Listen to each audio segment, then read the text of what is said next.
Oi, pessoal. Eu peço desculpas a vocês que no início do vídeo aparece um pedacinho aí do programa que eu uso para gravar. É porque eu ainda não consegui achar a posição certa para deixá-lo. Mas eu vou fazendo, né? Vocês sabem que a gente vai aprendendo juntos aqui. Aqui é tudo um momento de aprendizado, né? De vocês e meu, principalmente meu ultimamente. Mas vamos lá. Continuando aqui, Revolução Russa de 17, nós vamos falar da Revolução de Outubro, especificamente, e do governo de Lenin, que vai de 1917 até 1924 e só acaba com a morte dele, né? Detalhe, ele morre de causas naturais, tá, gente? Então, existe muita teoria da conspiração aí, dizendo que ele foi envenenado, não sei o que, nunca se comprovou nada. Então, se não há comprovação, a história não trabalha com se. A história não trabalha com eu acho que.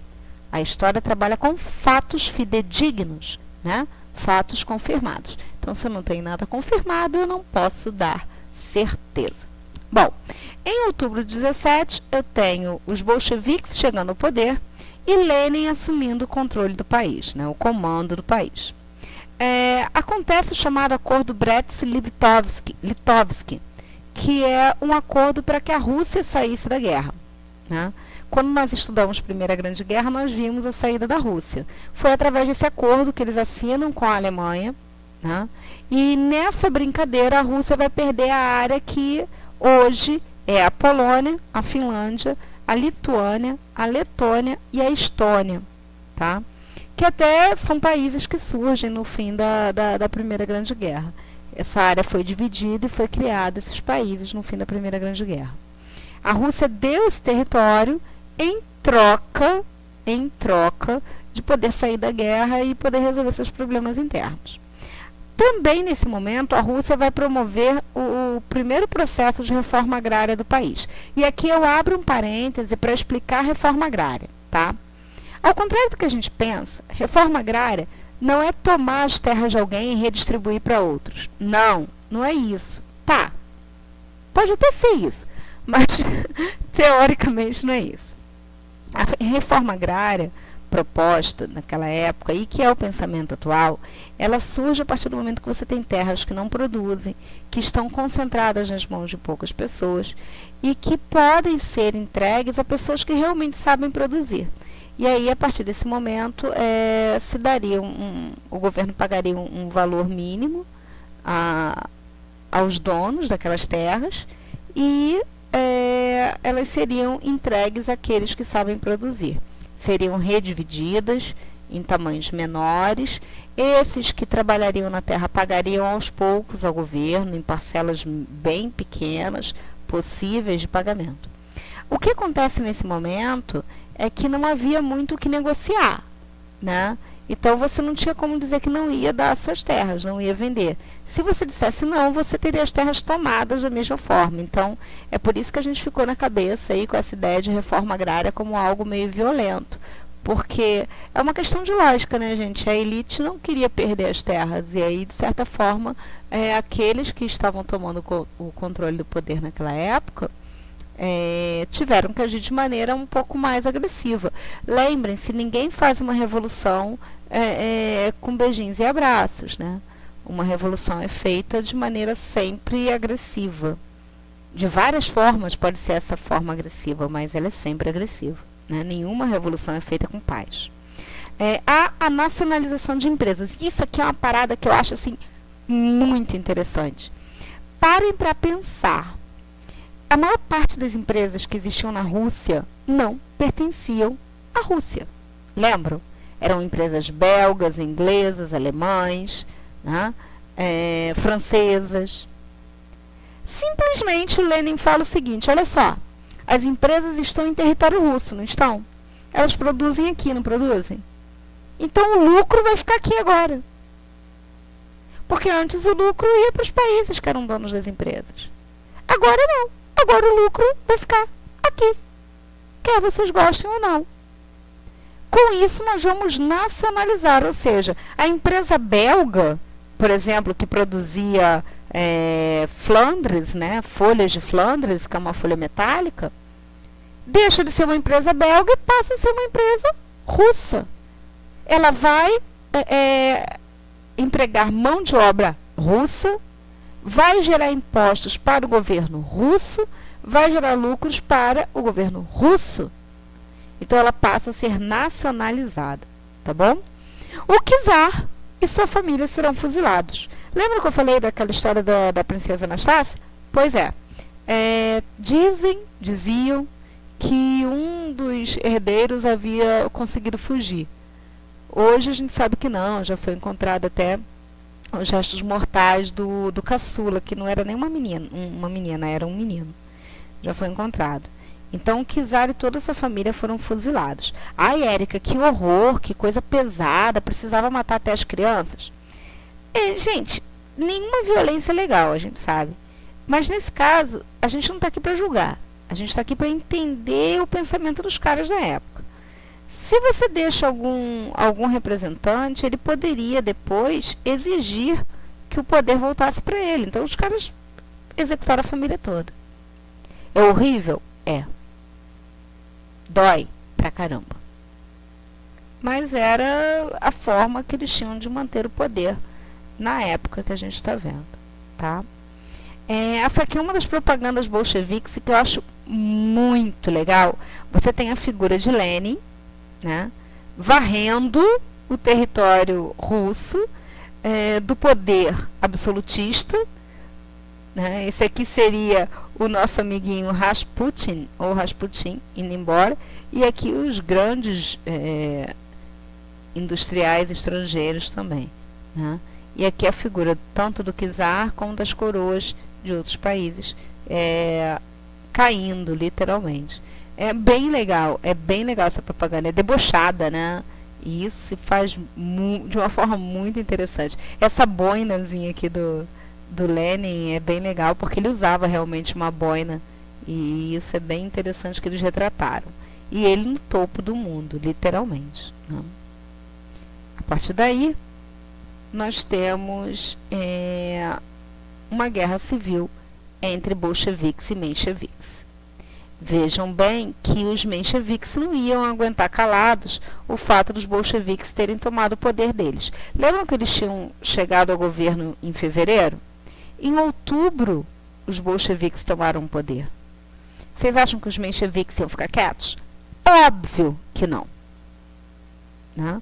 E aí você tem uma guerra civil entre os chamados vermelhos, que eram os bolcheviques, mais os sovietes, mais os camponeses, e os brancos, que eram os mencheviques, com o apoio dos grandes latifundiários, da igreja, dos czaristas e de potências estrangeiras. Lembram que eu falei que os mencheviques tentavam fazer um alinhamento com a elite? Olha a prova aí. Olha a prova aí.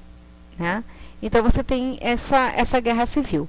Não preciso dizer que foi mais uma série de derramamentos de sangue e que os vermelhos saíram vencedores, tá? É nesse momento que surge a ideia do comunismo de guerra. E isso aqui eu quero que vocês marquem como IPC, porque é importante pra caramba, tá?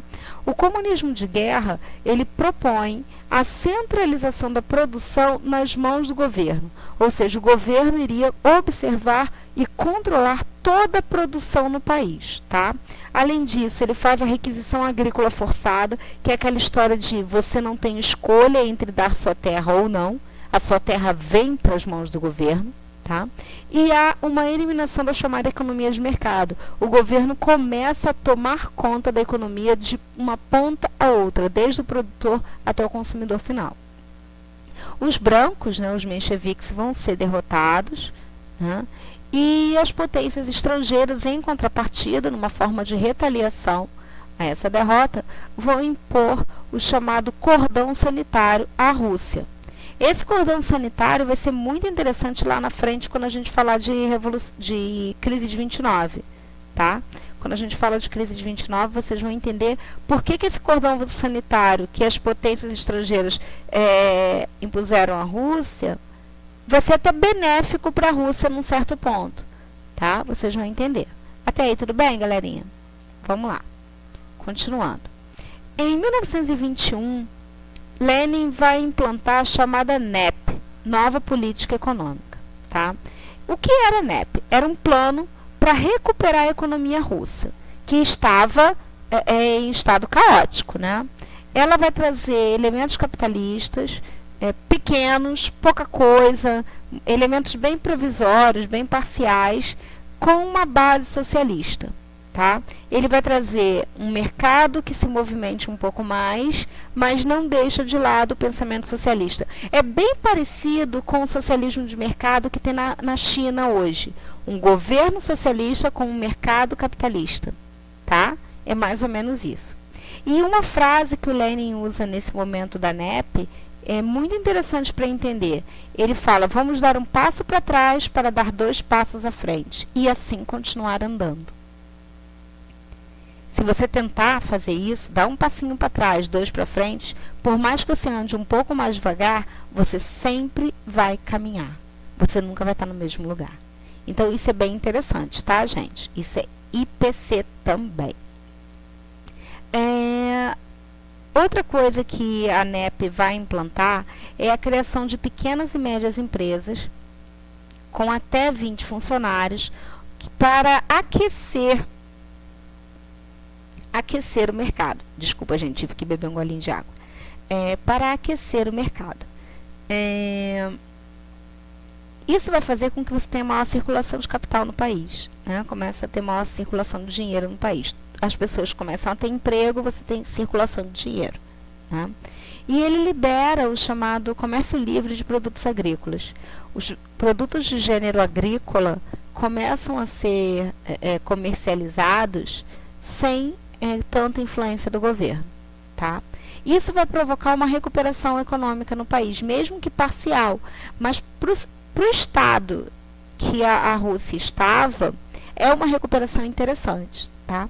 Em 1922, a Rússia vai finalmente adotar o nome de URSS, União das Repúblicas Socialistas Soviéticas, ou União Soviética, como a gente vem a conhecer. Isso vai acontecer porque eles vão agregar muitos países pequenos que estavam ao redor da Rússia e que vão começar a participar dessa união de países, tá? Então, vocês têm a criação das repúblicas socialistas soviéticas, né, da União Soviética.